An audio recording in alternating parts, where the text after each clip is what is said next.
فخلاني اضحك وسط ما انا بعيط. يعني البنت اللي خدها في حضنه فريق بي تي اس. طيب ماشي اوكي، دخلت دورت على البي تي اس دوت، وسط ما انا بسمع في الاغاني لقيت فريق بي تي اس ده في وسط الاغاني بيحط افكار مثليه، بتشجع المثليه.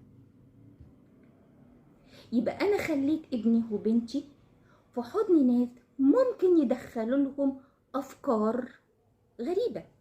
هم حرين، يعني كل واحد حر في فكره، كل واحد حر في شخصيته، طالما ان الافكار دي بتاعته هو. لكن لما تيجي بنت 16 سنة ولا 17 سنة يجي فريق بي تي اس بيتحكم في فكرها، فريق بي تي اس بيتحكم في حياتها، فريق بي تي اس هو اللي مسيطر على افكارها ومعتقداتها، يبقى اذا فريق بي تي اس ده